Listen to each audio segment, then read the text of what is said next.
So far, we have diagnosed carefully what are some of the concerns, some of the issues, and some of the areas of improvements out there as in the functionality of madrasa education in Pakistan. Now, with this video, I would like to give you and everyone some of the recommendations out there, the strategies to fix these issues and concerns which we have highlighted before. So the first video, this video would actually address some policy recommendations to the government of Pakistan.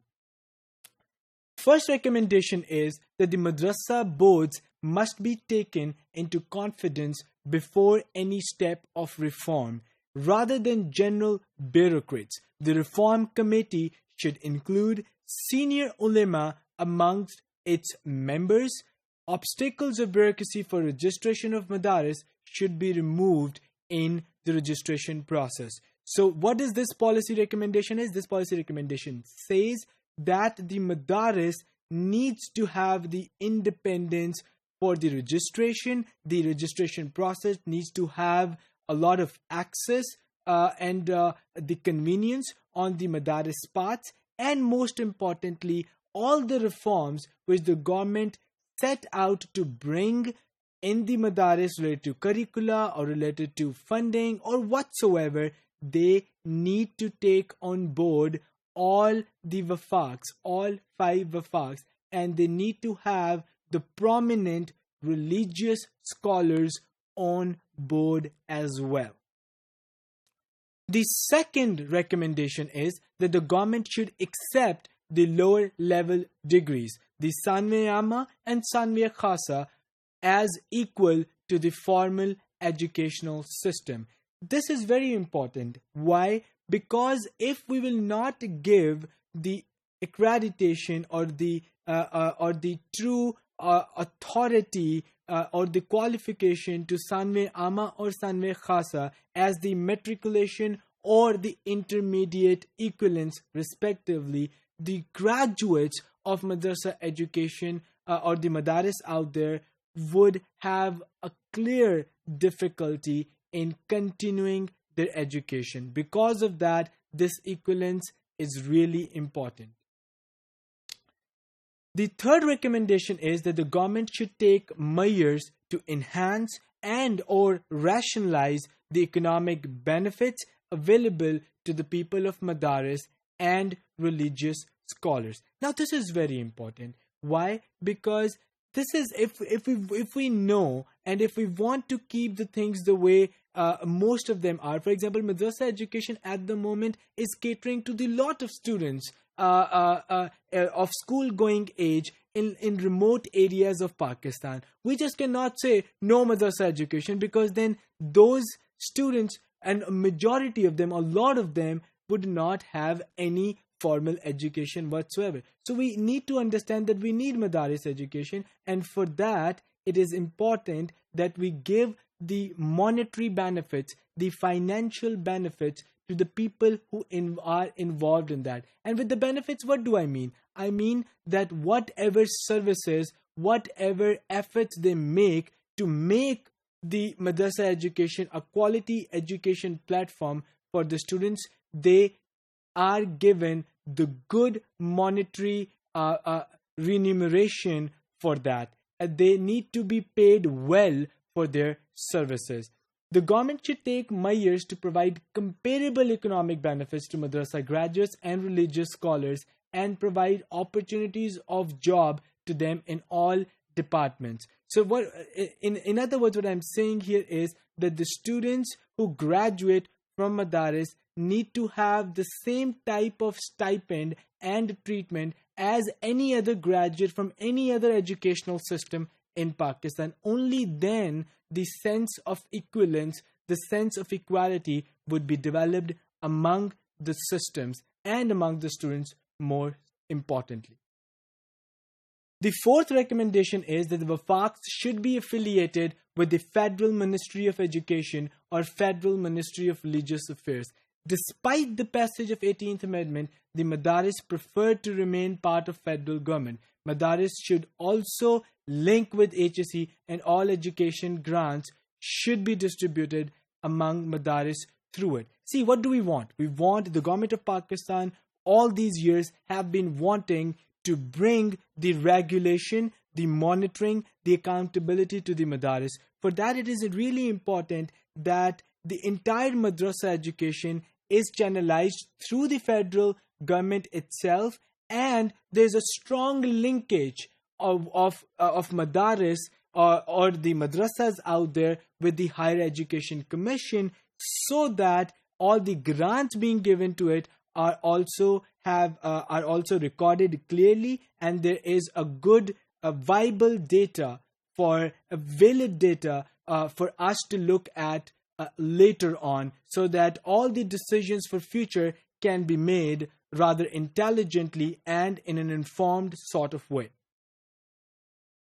The fifth recommendation is that in order to nurture the intellectual discourse among religious scholars, measures should be taken to keep them updated and aware of current affairs. Now, this is very important. The Madaaris out there also needs to know and discuss whatever is happening at the national level or even at the international level. So it is really important that the ulemas, that the teachers, the preachers and the Madaaris are kept up to date, are kept informed about the overall happenings in the world. The madrasa teachers and staff should be provided advanced training, and steps should be taken to enhance their capacity. Now, regarding the advanced training, let me just specify that two things must be done.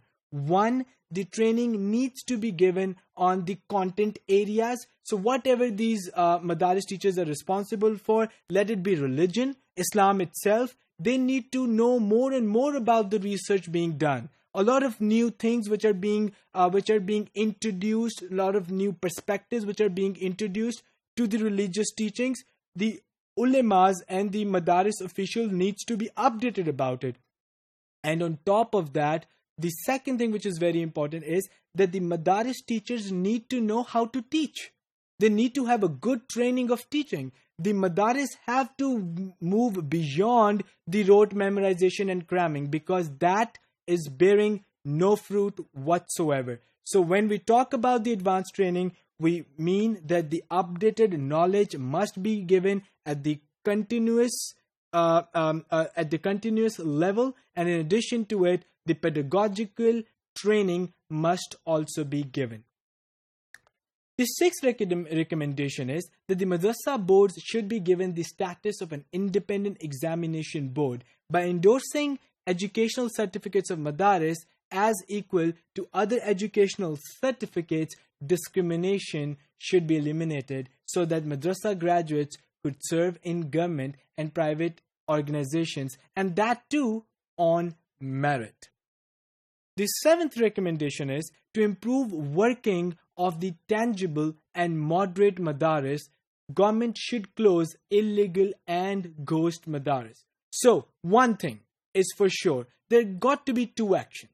One, that either we reach out to the ghost Madaaris or the illegal Madaaris and we bring them back to the mainstream, we register them, or we have to shut them down. As simple as possible. The government needs to make sure that they're very clear about the Madaaris operations. If they're registered, they will work. If they're not, they have to go. As simple as possible. Now, the seventh recommendation continues to dilute international pressure and accusations on the Madaaris. The government will have to take firm steps to overcome the menace of ghost Madaaris.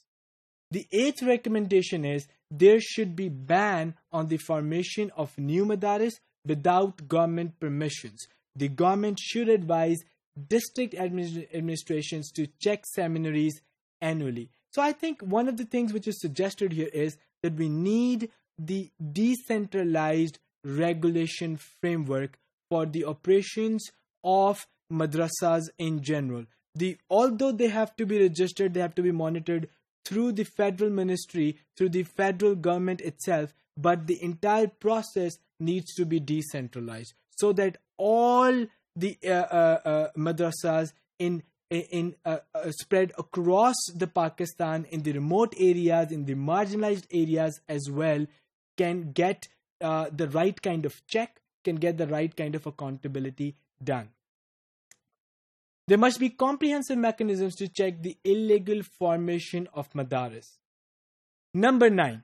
There is ambiguity about various questions at the academic, intellectual, and jurisprudential levels, and due to this ambiguity, intolerant behaviors find a space to thrive. What needs to be done is that all those ambiguities are addressed, and for this matter, the government should form a higher level board of ulema representing all school of thoughts to address these questions. Now, a lot of problems for the core issues arises because of this not so clear interpretations of different Islamic principles and all that, and that ambiguity leads to differences. That ambiguity leads to polarization, and I think we need to address that ambiguity, and the best thing to do that is through the Madaaris itself, and the committee of ulemas must be formed which represent different schools of thoughts, and then the consensus gets to develop so that in Madaaris, where whatever sect they represent, they get to teach the ideas, and they get to teach the principles of Islam which has the consensus, so that the differences are taken care of and more compatible and harmonious sort of practices can be proposed among the students and practiced when they graduate out of the madrasas as well. The number 10th recommendation is for promotion of religious tolerance and dialogue on inter-sectarian harmony, activities should be initiated at the level of madrasa students, such as inviting position holder students of different madrasa boards in prize distribution ceremonies and organizing training sessions for them, etc. Number 11 recommendation is that the government should arrange joint congregations of different sects on various special religious days at Madaaris and mosques. Commonalities among different religious sects should be promoted through discussions on the media, including TV and radio. Now, this is very important. We know that there are 5 Wafaqs, each representing different sects. So the Federal Ministry of Education has to come up with a lot of opportunities where these different madrasas for each of these sects can come together, can engage, can negotiate, can deliberate, and can communicate and get to know each other much better, so that again there's more sense of acceptance, there's more sense of togetherness which gets to develop among them.